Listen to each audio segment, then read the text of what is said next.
Jadi sebab tu saya minta sangat media hari ini betul harap media je sekali. Saya harapkan media, walaupun media pun dah kena sekat kebebasannya. Saya pun dah lama, FB saya pun dah kena tutup, dan saya punya WhatsApp pun dah kena tutup. Saya bukan saja FB, WhatsApp saya pun dah kena tutup. Jadi saya minta sangatlah, sebarkanlah sebaik mungkin. Sebab hari ini kalau kita tak jaga, tahun depan atau tak tahu bila, tak ada rakyat, tak ada Islam, tak ada Melayu lagi. Yang tinggal transhuman saja. Ini saya concern benda ni. InsyaAllah, terima kasih. Saya tambah sikit ni, nak tambah sikit. Jauh tak? Salah. Ini artikel 2 berkaitan dengan skop. Dulu dia cuma confine kepada public health. Okay? Sekarang dia bagi tahu, dia potong public health, dia delete amendment ni. Dia bagi tahu all risk with a potential to impact public health. So apa dia? Semua sekali. Semua sekali.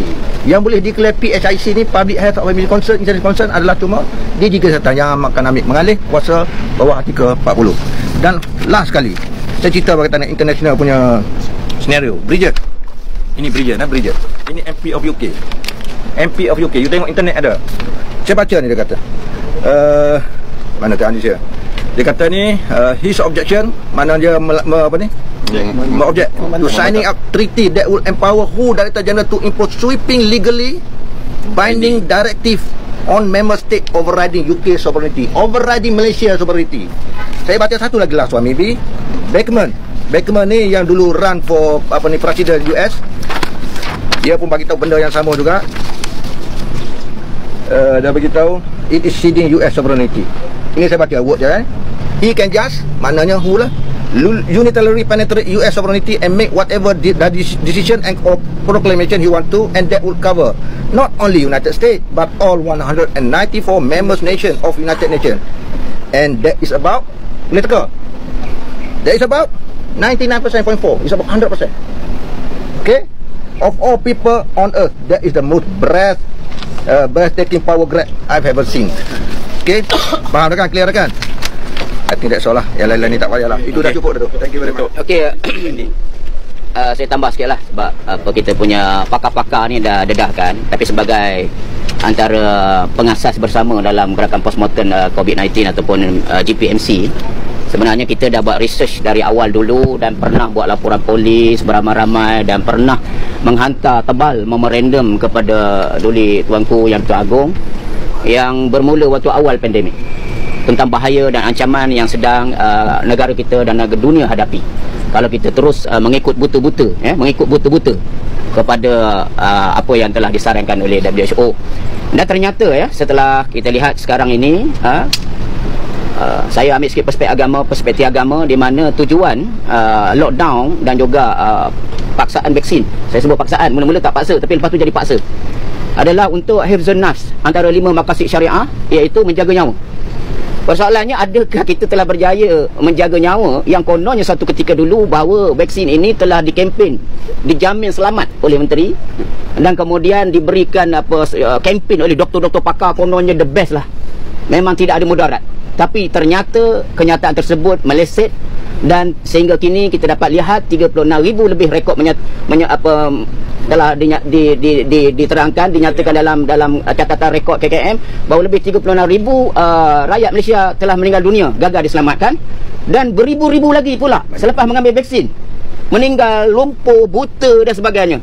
Dan terbuktilah sehingga dinyatakan di Parlimen, apabila berlaku perubahan kerajaan, dinyatakan di Parlimen bahawa KKM, kerajaan telah membayar 2.5 juta ganti rugi kepada mangsa-mangsa terkesan vaksin ini. Ini yang ada rekod di dalam KKM. Manakala rekod di PPRM, orang buat aduan lagi beribu-ribu yang tak dapat pampasan.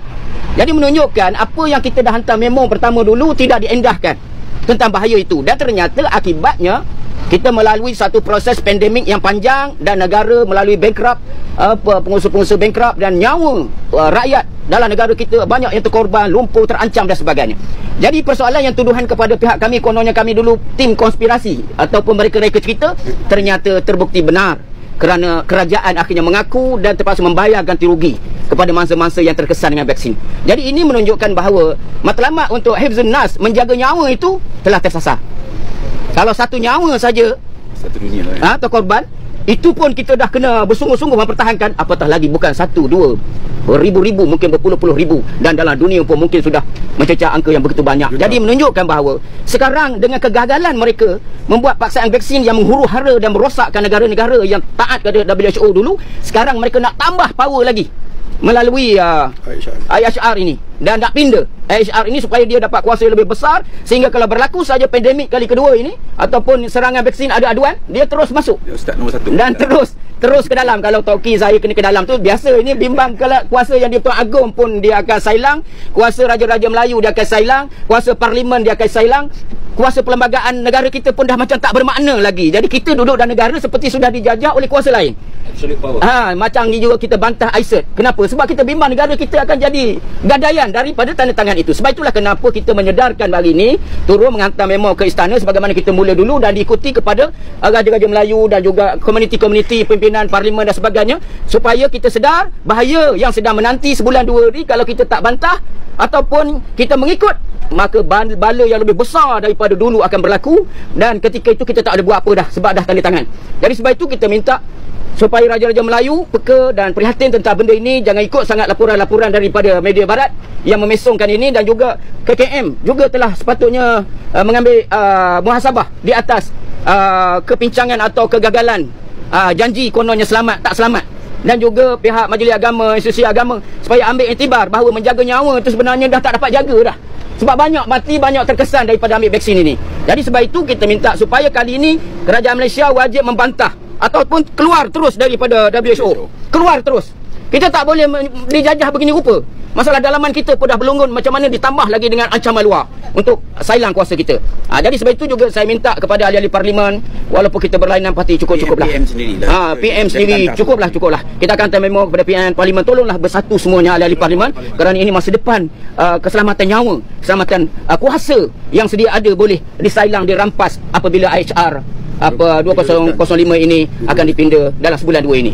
Jadi itu saja. Terima kasih. Terima kasih. So kita minta tolong rakan-rakan media, tolong, because saya nampak sekarang ni yang dapat membantu kita betul-betul adalah rakan media.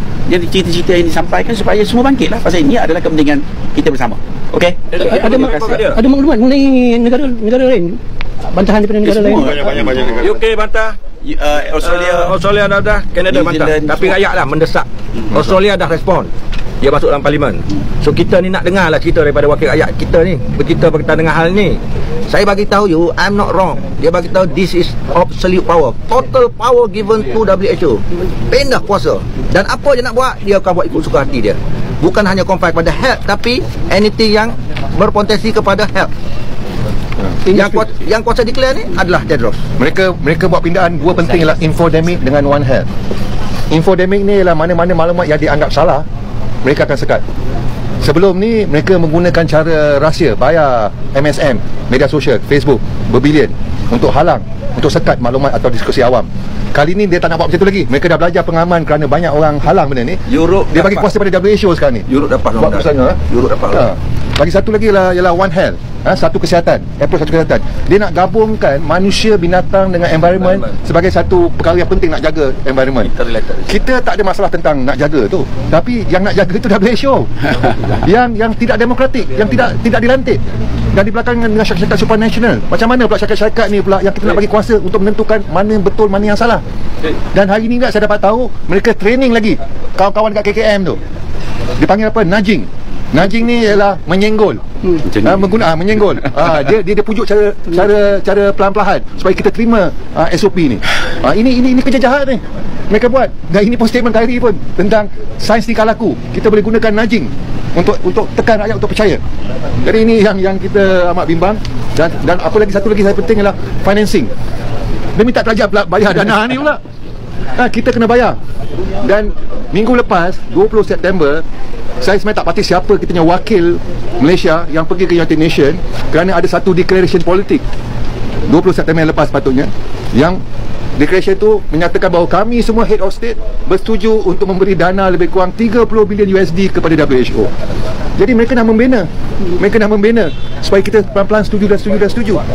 Jadi saya minta sangatlah bahawa pindah-pindahan ni memang cukup membahayakan, bukan saja asal kesihatan, asal environment dan semua tu boleh berlaku kata kita, insyaAllah. Alright, terima kasih.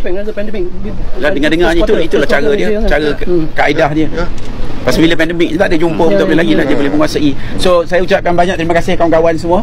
Ingat, yang kita boleh harapkan ni adalah media dan NGO. Apa lain agak siapa lagi.